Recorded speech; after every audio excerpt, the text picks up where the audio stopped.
মুক্তিযোদ্ধা পরিবারের লোক কেউ জামাত করতে পারে না। বিরোধী দলের নেতা বলেছেন উনি মুক্তিযোদ্ধা পরিবারের লোক এবং উনি শহীদ পরিবারের লোক এবং উনি জামাত ইসলাম করেন। এটা ডাবল অপরাধ। মুক্তিযোদ্ধা পরিবারের লোক কেউ জামাত করতে পারে না।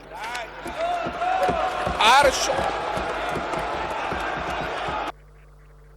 মাননীয় সংসদ সদস্য বয়সে আমার বড়, তিনি মুক্তিযুদ্ধে তার অবদান সবকিছুই বলেছেন, কিন্তু নিজের অবদান বলতে গিয়ে আরেকজনের অবদানের উপরে হাতুড়ি পিটানোর অধিকার কাউকে দেওয়া হয়। তিনি পার্সোনালি আমাকে হার্ট করেছেন। তিনি বলেছেন যে আমি বলে থাকি আমি শহীদ মুক্তিযোদ্ধা পরিবারের সদস্য, তাহলে ইনি এটাকে চ্যালেঞ্জ করছেন। 2 নম্বর, উনি বলেছেন কোনো মুক্তিযোদ্ধা কিংবা শহীদ মুক্তিযোদ্ধা পরিবারের কেউ জামাত ইসলামী করতে পারে না।